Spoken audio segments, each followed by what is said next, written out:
That was why he worked the night shift on Orbital Station Horizon 7. While others slept, he walked through the empty hallways with his tool bag, fixing broken air filters and checking power lines. The station hummed around him like a sleeping giant, and he found peace in its steady breathing. He had worked here for 3 years now. Before that, he had lived on Earth, in a small apartment in a city that never stopped making noise. Cars, people, machines, advertisements screaming from every wall. When the job posting came up for a maintenance worker on a distant space station, he applied without thinking twice. Out here, at the edge of human space, things were different. The stars were cold and far away. The station floated in darkness, a tiny bubble of air and light in the endless black. Most people found it lonely. Taiho found it perfect. His favorite place was the observation deck cantina. It was a small eating area with wide windows that looked out at the stars. During the day shift, it was crowded with traders and diplomats and busy people talking about busy things. But at night, when Taiho took his meal break, it was empty. He would sit in the corner booth with his noodles and his book, and he would read until his break ended. Sometimes he watched the stars. Sometimes he just sat and thought about nothing at all. It was a simple life. He liked it that way.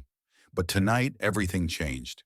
It started with Jisoo running down the hallway toward him. Jisoo was his co-worker, a nervous young man who worried about everything. He worried about the air recyclers. He worried about the water filters. He worried about the station falling into a sun, even though the nearest sun was 4 light years away. Today, Jisoo looked more worried than Taiho had ever seen him. "Did you hear?" Jisoo grabbed Taiho's arm. His hands were shaking. "Did you hear what's happening?" Taiho looked at him calmly. "I've been inside Air Duct 7 for the past 2 hours. I haven't heard anything." "The Morans are here."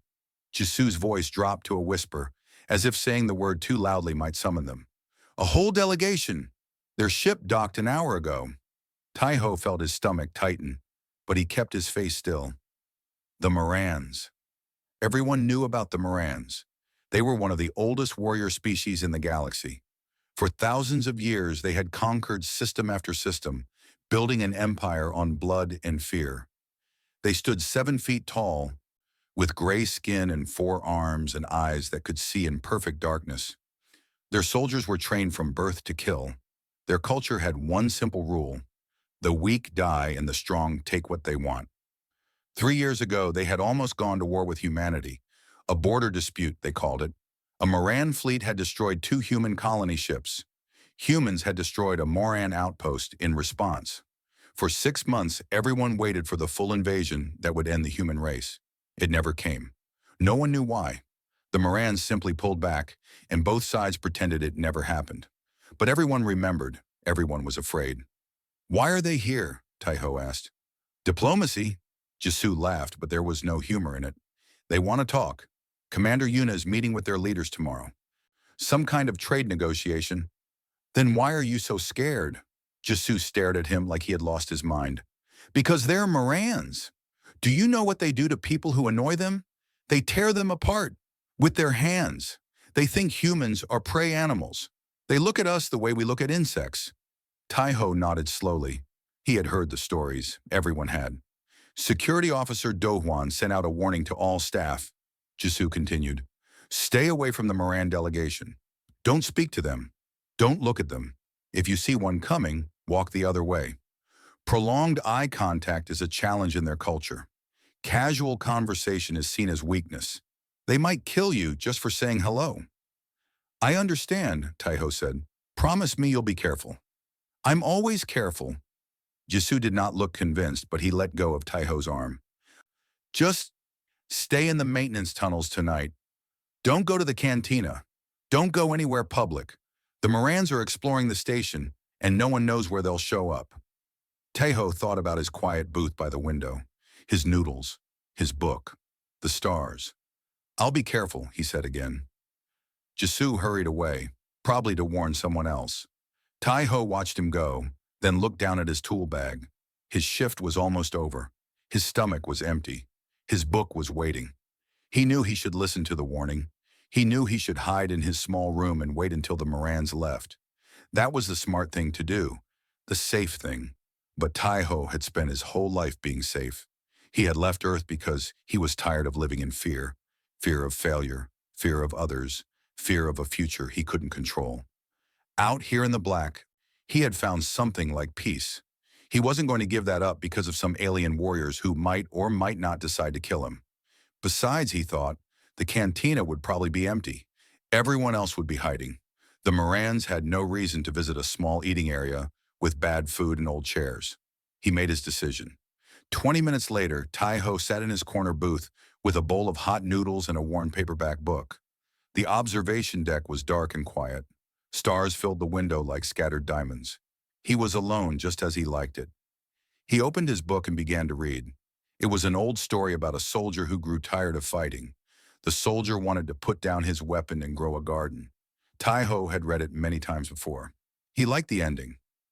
He was halfway through his noodles when he heard the door open. Taiho looked up. A Moran warrior stood in the entrance. She was the tallest person he had ever seen. 7 feet of gray skin and hard muscle, with 4 arms crossed over her chest. Her eyes were solid black, like pools of oil.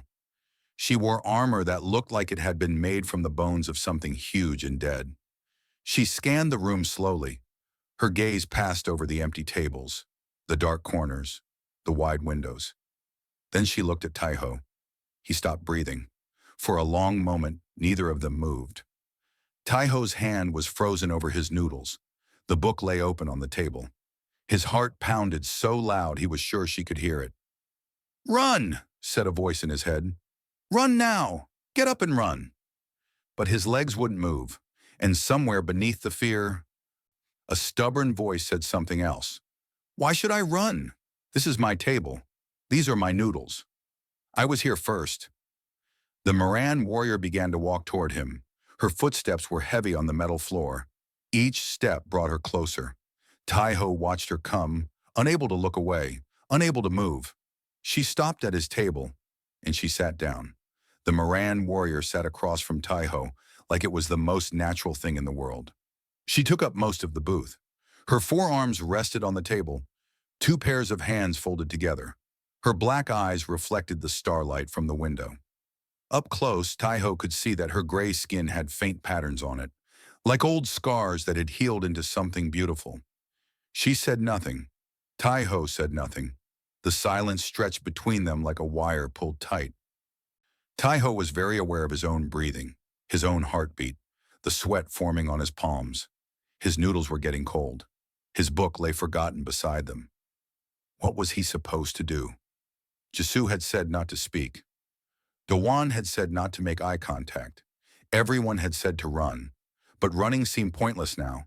She was faster than him, stronger than him. If she wanted to kill him, she would kill him. There was nothing he could do about it. So Taiho did the only thing that made sense to him. He picked up his chopsticks and continued eating his noodles. The Moran watched him, her head tilted slightly to the side, like a bird examining something strange. Taiho felt her gaze on him, heavy and intense, but he kept his eyes on his food. He chewed, he swallowed, he took another bite. The noodles were cold now, and they didn't taste very good, but he ate them anyway. Minutes passed, maybe 5, maybe 10. Taiho lost track. He finished his noodles and set down his chopsticks. Then, because he didn't know what else to do, he picked up his book. "You did not run." Her voice was deep and rough, like stones grinding together. It was the first time Taiho had ever heard a Moran speak. The words came out slowly, as if she was testing each one before letting it go. Taiho looked up from his book. Their eyes met. He remembered that this was supposed to be a challenge, a threat, something that could get him killed. But it was too late to look away now. "No," he said. "I didn't." "Why?" Taiho thought about it. He could lie. He could say he was too scared to move, or that he didn't see her coming. But lies seem foolish when sitting across from someone who could snap his neck with one hand.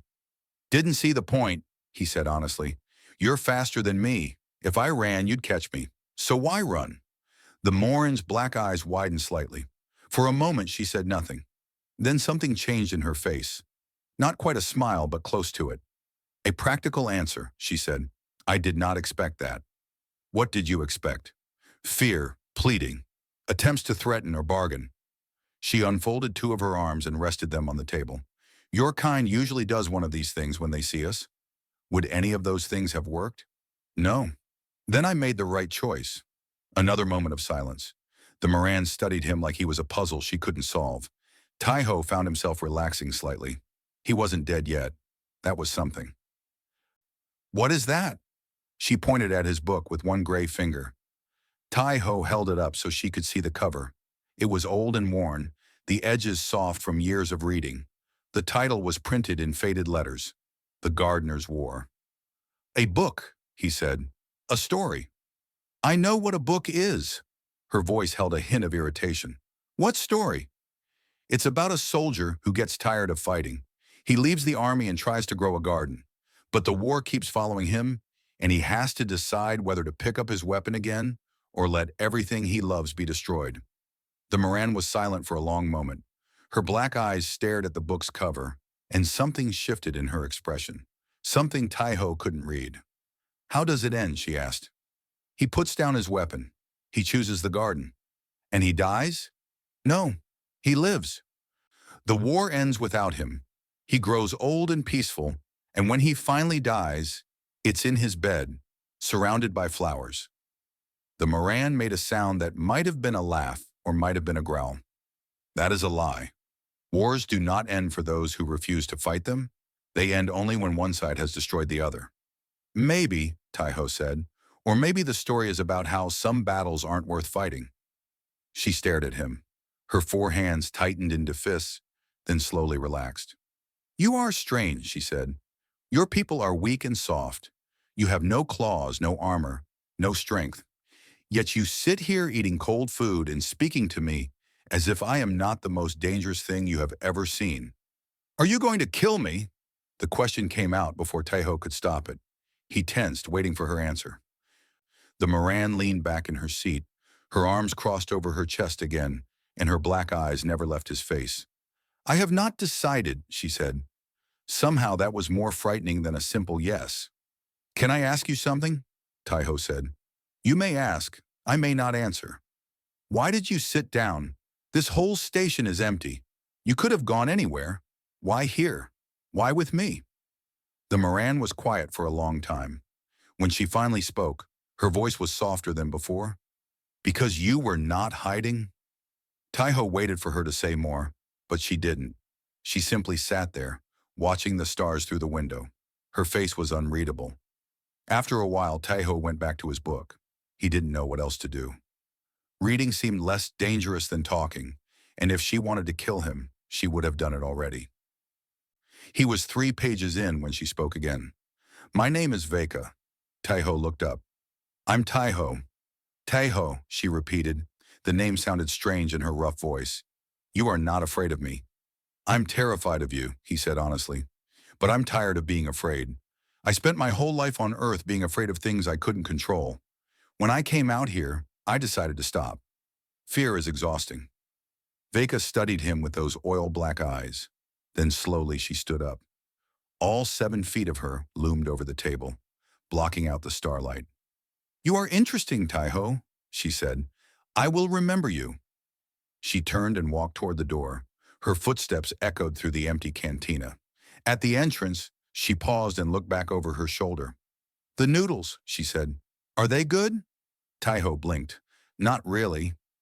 The station food is pretty bad. Something that might have been amusement crossed her face. Then why do you eat them? Because I'm hungry, and because this booth has the best view of the stars. Veka looked at the window for a moment. The stars glittered like scattered diamonds against the black. Yes, she said quietly. It does. Then she was gone. Taiho sat alone in the darkness, his book open in his hands, his heart still pounding. He stared at the door for a long time, half expecting her to come back, half hoping she would. She didn't. But the next night, when Taiho sat down in his corner booth with a fresh bowl of noodles, the door opened again. Veka walked in without a word and sat across from him, exactly as she had before. And the night after that, and the night after that.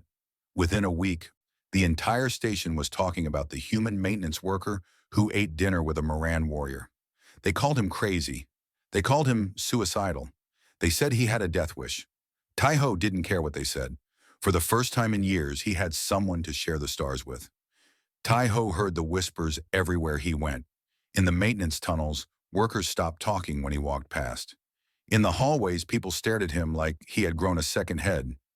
Even the security officers watched him with a mix of fear and fascination. The human who eats with the monster. That's what they called him when they thought he couldn't hear. Jisoo was the worst. Every day he found new ways to beg Tai-Ho to stop. "She's going to kill you," Jisoo said for the 100th time. They were sitting in the maintenance break room, surrounded by tools and spare parts. "Maybe not today, maybe not tomorrow, but soon. You're playing with fire, Tai-Ho. Fire that has 4 arms and can crush your skull like an egg." "She hasn't hurt me yet," Tai-Ho said calmly. "Yet. That's the key word. She's probably just waiting for the right moment. Maybe she's studying you, learning your weaknesses, figuring out the best way to—" "Jisoo." Tai-Ho looked up from his work. "Have you ever actually talked to a Moran?" "Of course not. I'm not insane." "Then how do you know what she's thinking?" Jisoo opened his mouth, then closed it. He had no answer. The truth was, Tai-Ho didn't know what Veka was thinking either. But over the past week, he had learned some things about her. Small things. Pieces of a puzzle that didn't quite fit together yet. She was old. How old he didn't know. But she spoke of battles that happened before humans had left their planet. She had fought in wars that lasted centuries, conquered worlds that no longer existed. When she talked about the past, her voice grew distant, like she was remembering something she would rather forget. She was curious. Every night she asked him questions about humans. Why did they form families? Why did they keep pets? Why did they create art and music and stories when those things served no practical purpose? She listened to his answers with intense focus, as if trying to understand a language she had never heard before. And she was lonely. Tai-Ho could see it in her eyes when she thought he wasn't looking. Among her own people, she was a legend, a warrior of unmatched skill and countless victories. But legends were meant to be feared, not loved.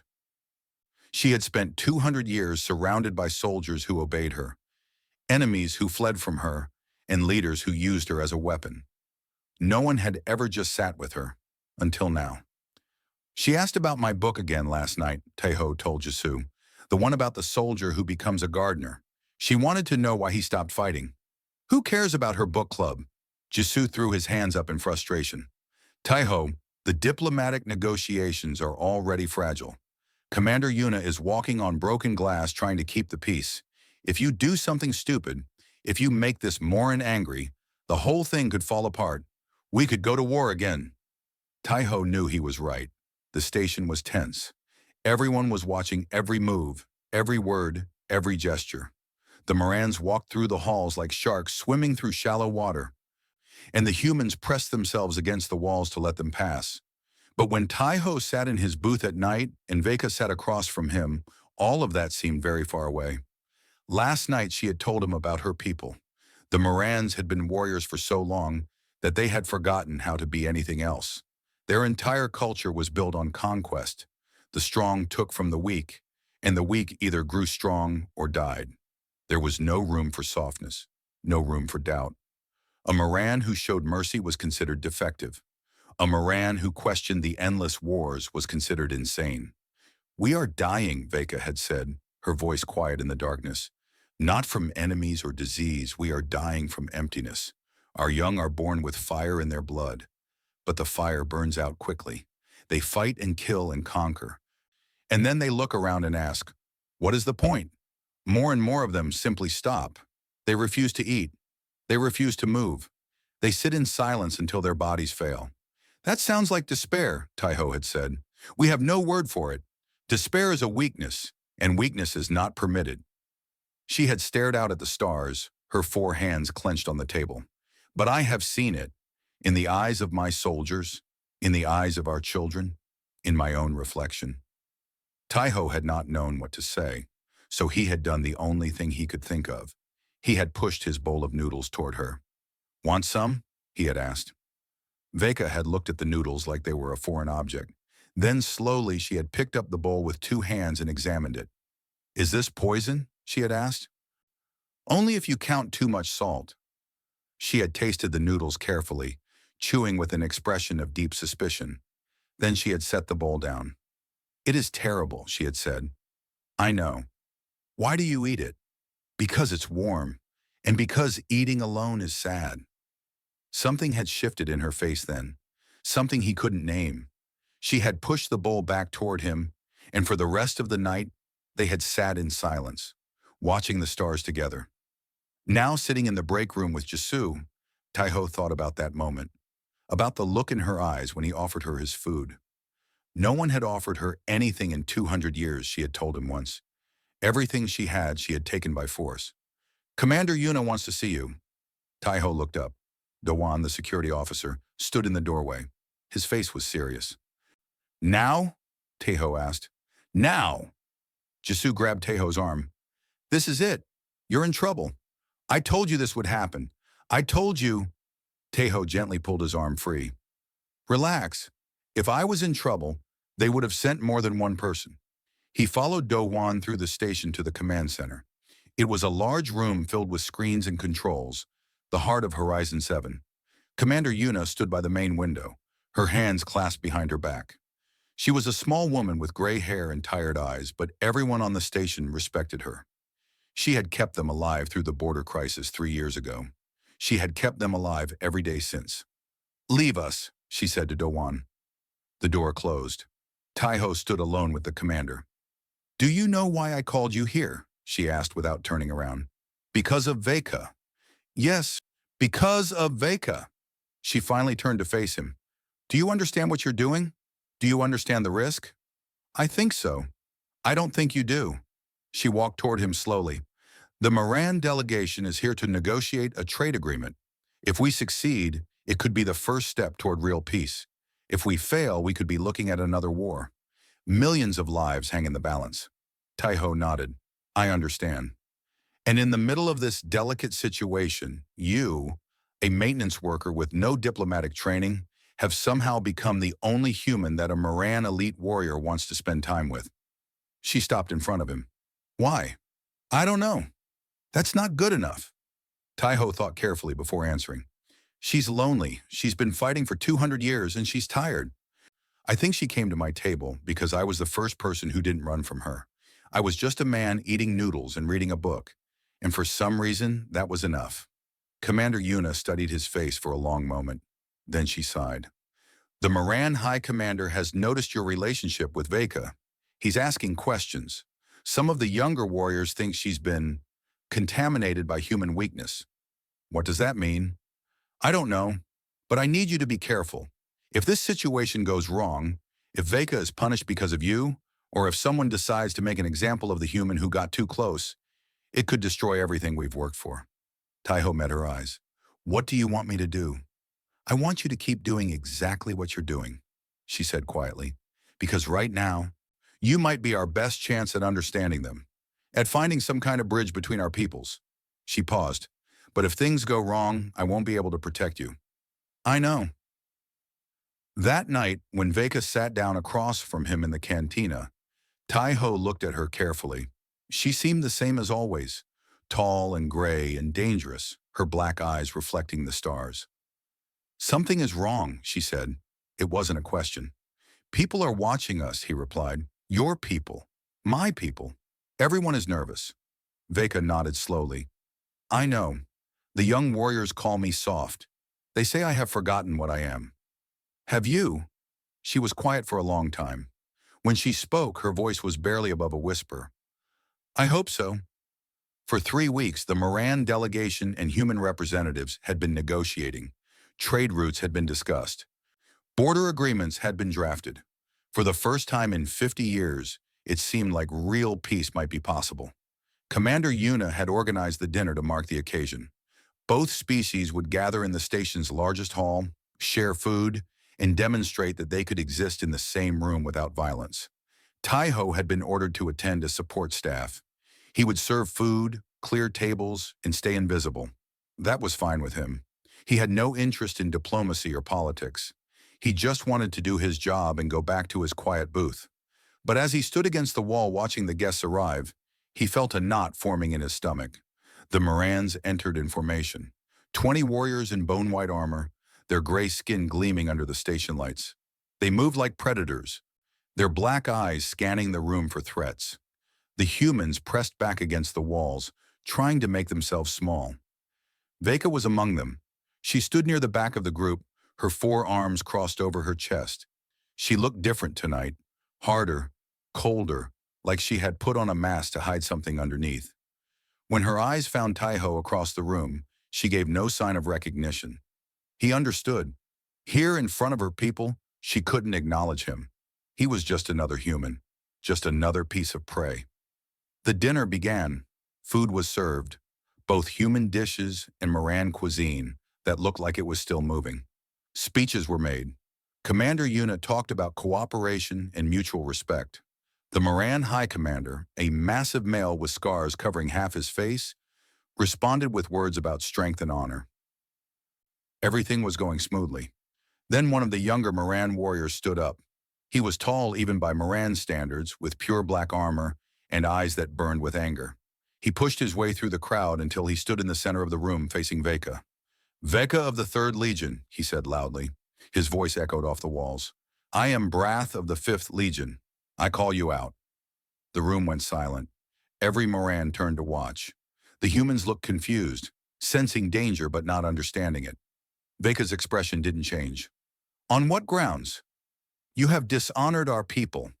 Brath's lip curled with disgust. "You have been seen with a human, not as a hunter with prey, but as an equal.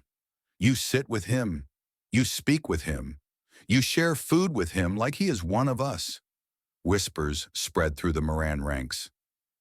Some looked shocked. Others looked angry. A few glanced at Taiho with expressions that made his blood run cold. "This is a diplomatic mission," Veka said calmly. "Understanding the humans is part of our purpose here." "Understanding?" Brath spat the word like poison. "You have forgotten what they are. Weak, soft, prey. They exist to be conquered, not befriended. You bring shame to every warrior who has ever bled for our empire." "Choose your next words carefully," Veka said. Her voice was quiet, but there was steel underneath. "I have killed warriors for less." "Then kill me." Brath spread his forearms wide. "Or prove that you haven't lost your edge. I challenge you, Veka, here and now. Let us see if you still remember how to fight." The Morans began to murmur. A challenge. Taiho had heard about this. In Moran culture, a formal challenge could not be refused. To refuse was to accept shame, exile, and the loss of everything you were. Veka's face was like stone. "I accept." Brath smiled, showing rows of sharp teeth. "Good, but I am not finished." He turned and pointed directly at Taiho. "The human, he must stand with you." Every eye in the room moved to Taiho. He felt like a spotlight had been turned on him, burning through his skin. "What?" Commander Yuna stepped forward. "This is outrageous. He's a civilian. He has nothing to do with—" "He has everything to do with this," Brath interrupted. "He is the reason Veka has become weak. If he is truly her equal, as she seems to believe, then let him prove it. Let him stand beside her in combat. If he refuses, it proves that humans are exactly what we always knew them to be, cowards who hide behind others." "This is not fair," Yuna said. "He's untrained. You'll kill him." "Fair?" Brath laughed. "We are Morans. We do not care about fair. We care about strength." He looked at Veka. "If your human does not fight, you forfeit. You will be exiled from our people forever, and the negotiations end. We will leave this station and never return." The room erupted into chaos. Humans protested. Morans argued. Commander Yuna tried to restore order, but no one was listening. Through it all, Taiho stood frozen against the wall. This was insane. He was a maintenance worker. He fixed air filters and power lines. He had never been in a fight in his life. Going up against a Moran warrior would be suicide, but if he refused, Veka would lose everything. The negotiations would fail. War would come again. Millions of lives, Commander Yuna had said. Millions of lives hanging in the balance. Taiho thought about his quiet booth, his noodles, His book, the stars outside the window. He thought about Veka sitting across from him, asking questions about humanity with genuine curiosity in her black eyes. He thought about how she had looked when she told him that no one had offered her anything in 200 years. Before he knew what he was doing, Taiho stepped forward. "What are the terms?" The room went quiet again. Everyone stared at him. Humans with horror, Morans with surprise, Brath with cruel amusement. "The little prey speaks," Brath said. "How entertaining." "I asked about the terms." Taiho's voice was steady, even though his hands were shaking. "What kind of combat? To the death?" "To submission," Brath said. "First blood or unconsciousness. I am not a complete savage. I do not want to start a war by killing a human in front of witnesses." He paused. "Not unless I have to." "And if I win?" Brath laughed so hard that spit flew from his mouth. "If you win, little prey, you will not land a single blow. But fine, if by some miracle you win, the challenge is void. Veka keeps her honor. The negotiations continue." He spread his arms wide again. "Does that satisfy you?" Taiho looked at Veka. Her face was still like stone, but her eyes, her black, oil-dark eyes, held something he had never seen before. Fear, not for herself, for him. "Don't," she said quietly. "Taiho, don't do this.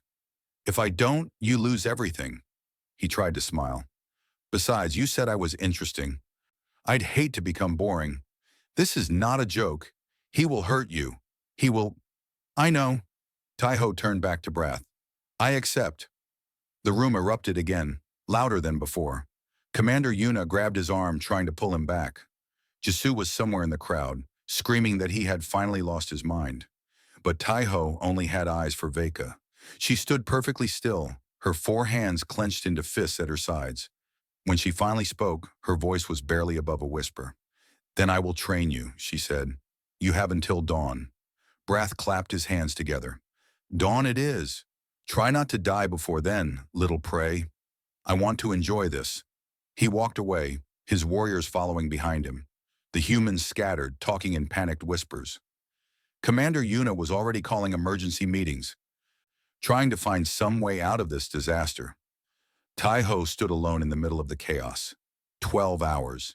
He had 12 hours to learn how to fight a creature that had been training for war since before humanity discovered fire. He was going to die. But when Veka walked up to him and placed one of her gray hands on his shoulder, he found that he wasn't afraid. Not anymore. "Come," she said. "We have work to do." The training room was small and dark. Emergency lights cast red shadows on the metal walls. The door was locked. No one would disturb them. Veka stood in the center of the room, her forearms at her sides. Taiho stood across from her, trying to control his breathing. "Show me how you stand," she said. Taiho raised his fists like he had seen in movies. Feet apart, hands up, chin tucked down. It felt awkward and wrong. Veka walked around him slowly, studying his position. Then she reached out with one hand and pushed his shoulder. Taiho stumbled backward and nearly fell. "Weak," she said. "Your balance is wrong. Your weight is too far forward. A child could knock you down." "I told you I've never been in a fight." "I know." She moved behind him and placed 2 hands on his shoulders, 2 on his hips. "Lower your center, spread your feet wider, bend your knees." Taiho adjusted his position. It felt strange but more stable. "Better." Veka stepped back. "Now hit me." Taiho blinked. "What?" "Hit me. As hard as you can. I want to see what you're capable of." He hesitated, then threw a punch at her stomach. It was slow and clumsy. Veka caught his fist with one hand and held it like a captured bird. "That was pathetic," she said. "Thanks. I am not insulting you. I am being honest." She released his hand. "You have no strength, no speed, no training. Against Brath, you will lose. There is no question about that." Taiho felt his heart sink. "Then why are we here?" "Because losing is not the same as dying." Veka began to pace around the room. Moran combat is not just about power. It is about reading your opponent, understanding how they move, how they think, how they attack. If you can predict what Brath will do, you can survive longer. And if you survive long enough for what? Long enough to draw first blood. She stopped in front of him. The challenge is to submission, first blood or unconsciousness. If you can make Brath bleed, even a small cut, even a scratch, the duel ends. You win. Hope flickered in Taiho's chest. That doesn't sound impossible. It is nearly impossible. Brath is fast and strong and experienced. He has fought in 100 battles. He will not make mistakes. Veka's black eyes met his. But you have one advantage. What? He thinks you are nothing. He will play with you, toy with you. He wants to humiliate me by breaking you slowly. That arrogance might create an opening. For the next several hours, Veka taught him everything she could. She showed him how Morans attacked, with wide sweeping strikes that used all four arms, designed to overwhelm opponents through sheer force. She demonstrated their weakness. They were top-heavy and could lose balance if pushed unexpectedly from below. She explained their combat patterns, 3 fast attacks followed by a powerful finishing blow. Count the strikes, she said. 1, 2, 3. Then the big one. The big one is when he's most vulnerable. He puts all his weight behind it. If you can dodge it, you might have a moment to counter. They practiced dodging. Over and over, Veka threw slow punches at Taiho, and he tried to move out of the way. At first, he failed constantly. Her fists connected with his chest, his arms, his face. He ended up on the floor more times than he could count. But slowly, something began to change. Taiho noticed that Veka's shoulder moved a certain way before she struck. Her weight shifted slightly, her muscles tensed, and then the blow came. If he watched carefully, he could see it coming half a second before it landed. Half a second wasn't much, but it was something. You learn quickly, Veka said, surprise in her voice. Most warriors take weeks to see the patterns. You're doing it in hours. I'm good at fixing things, Taiho said, wiping sweat from his face. Machines have patterns too. If something breaks, you look for the pattern and find the problem. You see combat like a machine? I see everything like a machine. He shrugged. It's how my brain works. Veka studied him for a long moment. Something shifted in her expression, something warm that she quickly hid. Let's continue, she said. As the hours passed, Taiho's body screamed with pain. Every muscle ached. Bruises covered his arms and chest. But he kept going. He had no choice. Somewhere around the 4th hour, Veka called for a break. They sat against the wall, breathing hard. The red emergency lights painted strange shadows on their faces. Can I ask you something? Taiho said. You may ask. Why do you keep coming back to my table? Veka was silent for a long time. When she spoke, her voice was softer than he had ever heard it. I have lived for 230 years, she said. I have conquered worlds. I have killed more enemies than I can count. I have been a weapon for so long that I forgot what it felt like to be a person. She turned to look at him. In the red light, her black eyes seemed almost human. When I walked into that cantina, I expected you to run. Everyone runs from me. Everyone has always run from me. But you didn't. You just sat there eating your noodles, reading your book. You looked at me like I was just another person who had walked into the room. You are just another person, Taiho said. No, I am not. I am a monster. I have done terrible things. I have destroyed families, ended civilizations, burned worlds to ash. That is what I am. That's what you've done. It's not what you are. Veka made a sound that might have been a laugh. Your people have strange ideas about identity. Maybe, or maybe we just understand that people can change. She looked away. When she spoke again, her voice was barely above a whisper. The first night I came to your table, I was looking for a reason to die. Taiho felt his heart stop. I was tired, she continued. So tired. 2 centuries of fighting, and for what? Our empire grows, but it means nothing. We conquer, but we are not happy. I thought perhaps if I picked a fight with a human, if I let myself be killed in some stupid incident, it would finally be over. But you didn't pick a fight. No, you offered me your noodles. A ghost of a smile crossed her face. No one has ever offered me anything. Everything I have taken by force. Kindness is not something my people understand. We see it as weakness. Is it weakness? I used to think so. She turned back to him. Now I am not sure. You are weak, Taiho. By every measure my people use, You are small and soft and helpless, but you stepped forward tonight when everyone else stepped back. You agreed to fight a battle you cannot win, just so I would not lose my honor." She reached out and placed one gray hand on his cheek. Her skin was rough and cool, like stone. "That is not weakness," she said. "I do not know what to call it, but it is not weakness." Tai-Ho felt warmth spreading through his chest. He didn't know what to say, so he said the only thing he could think of. "If I survive tomorrow, will you still come to my table?" Veka's hand dropped. She stood up, her expression hardening back into the warrior's mask. "You will survive," she said. "I will make sure of it. You can't interfere. It's against the rules." "I will not interfere." She looked down at him with those black, endless eyes. "But I will be watching. And if Brath kills you after you have yielded, if he breaks the sacred rules of the challenge, I will tear him apart with my bare hands." Rules or no rules. Tai-Ho stood up slowly. His legs shook. His body ached. But somewhere deep inside he felt something that might have been hope. "Let's finish training," he said. "I have a duel to survive." Outside the training room, the station's lights began to shift from the red of night cycle to the soft blue of dawn. It was time. Someone had pushed the shipping containers to the sides, creating a wide circle of empty floor. Station lights had been adjusted to shine directly on the center, turning it into a stage. Around the edges, people gathered, humans on one side, Morans on the other. Two species watching, waiting, holding their breath. Tai-Ho walked into the light. He wore simple clothes, a maintenance uniform, the same thing he wore every day. No armor, no weapons. He had been told that Moran honor duels were fought barehanded, which was fine with him. He didn't know how to use a weapon anyway. Across the arena, Brath waited. The Moran warrior had removed his armor, revealing a body covered in scars and thick muscle. He stood with his forearms crossed, a smile on his face. He looked at Tai-Ho the way a cat looks at a mouse, amused, confident, already tasting victory. "The little prey arrived," Brath called out. "I was afraid you might run." Tai-Ho didn't respond. He focused on his breathing, trying to remember everything Veka had taught him.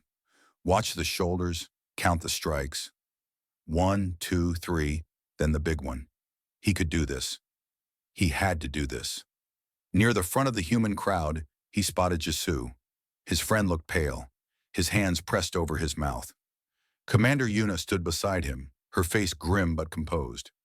Medical staff waited nearby with stretchers and equipment. They were expecting him to lose. They were just hoping he would survive. On the Moran side, Veka stood perfectly still. Her face was blank, her black eyes fixed on the arena. 4 hands clenched at her sides. She gave no sign that she knew him, but Tai-Ho could feel her watching, waiting. The Moran High Commander stepped into the center of the arena. His voice boomed across the cargo bay. "The challenge has been made and accepted. Brath of the 5th Legion against Veka of the 3rd Legion and her human companion. The terms are submission, first blood, or unconsciousness. Sacred rules apply. Killing after submission is forbidden." He paused and looked between the fighters. "Begin." The High Commander stepped back. Brath began to circle. Tai-Ho turned to keep him in view, his heart pounding so hard he could hear it in his ears. The Moran moved like water, smooth and fluid despite his massive size. 4 arms flexed and relaxed, ready to strike. "Tell me, little prey," Brath said casually, "did she teach you anything useful? Or did you spend the night crying and begging for mercy?" Tai-Ho said nothing. He watched Brath's shoulders. "Silent? How boring." Brath's smile widened. "Let's make some noise." He attacked. The first strike came so fast that Tai-Ho barely saw it. One of Brath's fists flew toward his face like a missile. Tai-Ho threw himself sideways, felt the wind of the punch brush past his cheek. Before he could recover, the second strike came, a sweeping blow to his ribs. It connected. Pain exploded through Tai-Ho's side. He stumbled, gasping, and barely managed to stay on his feet. The crowd gasped. Someone screamed. "1!" Brath said cheerfully. "Let's count to 10 before I end this." Another punch. Tai-Ho ducked under it, but the third strike caught his shoulder and spun him around. He crashed to the floor, tasting blood in his mouth. "Get up," he told himself. "Get up or it's over." He forced himself to stand. His ribs screamed in protest. His shoulder felt like it was on fire, but he stood. Brath's smile faded slightly. Still standing? Interesting, but pointless. He attacked again. 1, 2, Taiho dodged, barely. 3, a blow to his leg that made him cry out. He fell to one knee. Now comes the big one, Veka's voice echoed in his mind. Brath raised all 4 arms for a devastating finishing blow. His weight shifted forward. His muscles tensed. Taiho threw himself low and to the left. The strike passed over his head with enough force to crack bone. For one brief moment, Brath was off balance, his momentum carrying him forward. Taiho scrambled away and got back to his feet. The Moran crowd murmured. Something had changed. The human had dodged the killing blow. No, he had predicted it. Brath's eyes narrowed. Lucky. Maybe, Taiho said, blood dripping from his lip. Want to try again? The fight continued. Brath attacked over and over, and each time Taiho tried to survive. Sometimes he succeeded. Sometimes he failed. Blows landed on his arms, his back, his chest. He felt ribs crack. He felt skin split. Blood soaked through his uniform, red against the gray fabric. But he didn't fall. Every time Brath knocked him down, Taiho got back up. Every time the Moran expected him to yield, he raised his fists instead. The pain was incredible, worse than anything he had ever experienced, but he pushed through it. The crowd had gone quiet. Even the Morans were watching with something like fascination. Why won't you stay down? Brath snarled. His earlier amusement was gone, replaced by frustration. You can't win. You know you can't win. Why do you keep standing? Taiho coughed, spitting blood onto the floor. His vision was blurry. His body felt like it was falling apart. Because, he said slowly, someone needs me to. He looked toward Veka. She stood frozen, her black eyes glistening with something that might have been tears. Brath roared with anger and charged. 1, 2, 3. Taiho counted the strikes, dodging what he could, taking what he couldn't. The big one came, a massive overhead blow that would have crushed his skull. Taiho didn't dodge this time. Instead, he stepped into it. He ducked under Brath's arms and threw himself forward, using all his remaining strength. His forehead slammed into Brath's face with a sickening crack. Pain exploded through Taiho's skull. His vision went white. He collapsed to the floor, unable to move. But as he fell, he saw something. Blood. Dark gray blood. Running from Brath's nose. First blood. The arena erupted into chaos. Humans cheered and screamed. Morans shouted in disbelief. The High Commander stepped forward, his voice booming over the noise. The challenge is complete. First blood has been drawn. The human is victorious. Brath stood frozen, one hand pressed to his bleeding nose. He stared down at Taiho with a mix of rage and disbelief. Impossible, he whispered. This is impossible. The rules are sacred, the High Commander said firmly. You set the terms yourself. The challenge is void. Veka keeps her honor. The negotiations continue. Brath's 4 hands clenched into fists. For a moment, Taiho thought he was going to attack anyway, to kill him despite the rules. But then Veka was there. She stepped between them, her body blocking Brath's path. Her voice was cold as winter.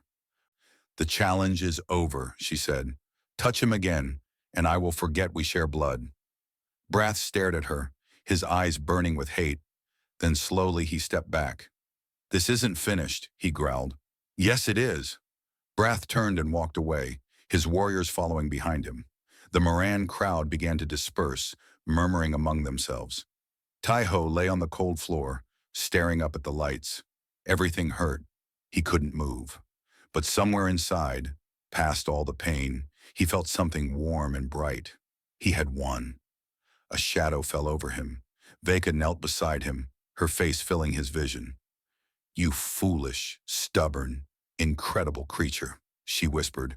Her voice cracked on the last word. You could have died. But I didn't. Taiho tried to smile, though his face hurt too much to really move. Told you I was interesting. Veka made a sound that was half laugh, half sob. She reached down and carefully, so carefully, lifted him from the ground. Medical team, she called out. Now!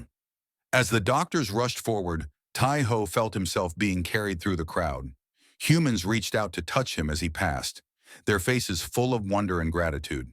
The last thing he saw before he blacked out was Veka's face above him. She was smiling. White lights burned overhead. Machines beeped softly around him. His entire body felt heavy and distant, wrapped in something that numbed the pain to a dull echo. He turned his head slowly. Jisoo sat in a chair beside his bed, fast asleep with his head resting on his arms. Dark circles under his eyes showed he had been there for a long time. Beyond Jisoo, through the window, Tai-Ho could see the stars. They looked the same as always, cold and bright and infinitely far away. He tried to sit up and immediately regretted it.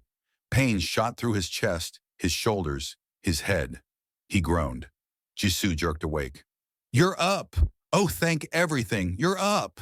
He grabbed Tai-Ho's hand and squeezed it. "Don't move, okay?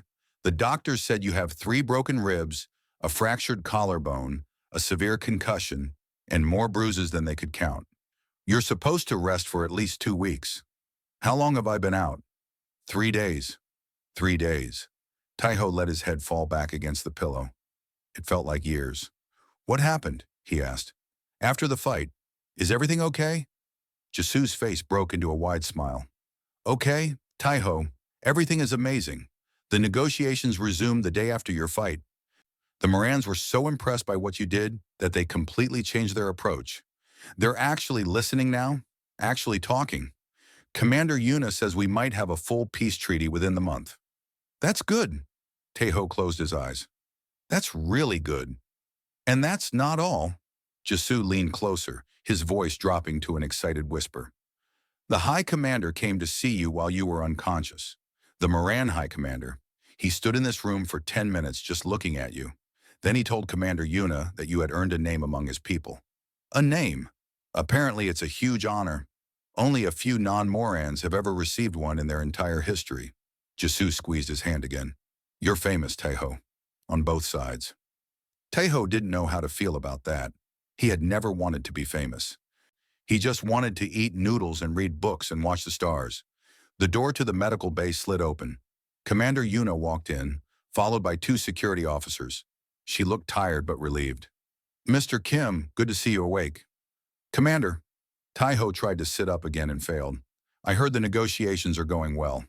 "Better than well." She stopped at the foot of his bed. "Because of what you did, we have a real chance at peace. The Morans respect strength, but they respect courage even more. You showed them that humans are not the weak prey they believed us to be." "I just didn't want to run." "Exactly." Yuna smiled, a rare expression for her. "That's exactly what I mean." She paused. "There's something else. A request has been made." "What kind of request?" "Veka has asked for reassignment. She wants to leave the Moran delegation and become a permanent liaison officer on this station." Tai-Ho's heart skipped. "She wants to stay?" "Apparently."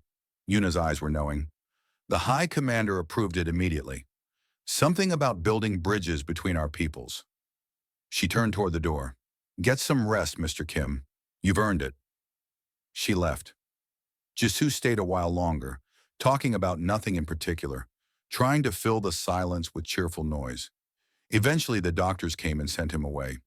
Tai-Ho lay alone in the quiet room, staring at the ceiling, thinking about Veka. She wanted to stay.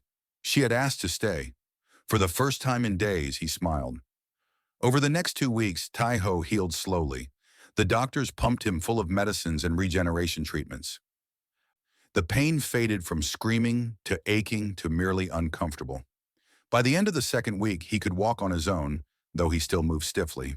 On his first day out of medical bay, he went to the observation deck cantina. It looked the same as always. Same tables, same chairs, same wide windows looking out at the stars. But something felt different. The room was crowded now, filled with humans and Morans sitting together. Not comfortably, not easily, but together. They talked in careful words, learning how to communicate without violence. Tai-Ho walked to his corner booth. Veka was already there. She sat in her usual spot, 4 arms resting on the table. When she saw him, something flickered in her black eyes. Relief, joy, and something softer underneath. "You came," she said. Of course I came. Tai-ho slid into the booth across from her. This is my table. I know. I've been waiting here every night since you woke up. Every night? The doctors wouldn't let me see you. They said you needed rest. Her jaw tightened. I nearly tore down the door. I'm glad you didn't. The station has enough problems without having to rebuild the medical bay. Veka made that half-laugh sound he had grown to love. For a moment, they just sat there looking at each other. Thank you, she said finally, for what you did, for standing up when everyone else stepped back. You would have done the same for me. Yes, her voice was quiet. I would have. A server came by, a nervous young human who kept glancing at Veka like she might attack at any moment. Tai-ho ordered noodles. After a moment's hesitation, Veka ordered them too. I thought you said they were terrible, Tai-ho said. They are. She looked out the window at the stars. But they're warm, and eating alone is sad. Tai-ho felt warmth spread through his chest. He reached across the table and placed his hand on one of hers. Her skin was cool and rough, but she didn't pull away. I heard you're staying, he said. Yes, someone has to make sure you don't get into more trouble. I never get into trouble. Trouble finds me. That is exactly what I'm worried about. The noodles arrived. They ate in comfortable silence, watching the stars together. Months passed. The station changed around them. Moran and human crews began working together, cautiously at first, then more openly. Conflicts still happened. Old hatred doesn't disappear overnight, but they were resolved with words instead of weapons. Tai-ho was promoted to Cultural Bridge Officer, a new position invented just for him. He didn't like the title, but he liked the work. He spent his days helping humans and Morans understand each other, translating not just words but ideas and feelings. At night, he still went to his corner booth, and every night, Veka joined him. One evening, 6 months after the duel, something unexpected happened.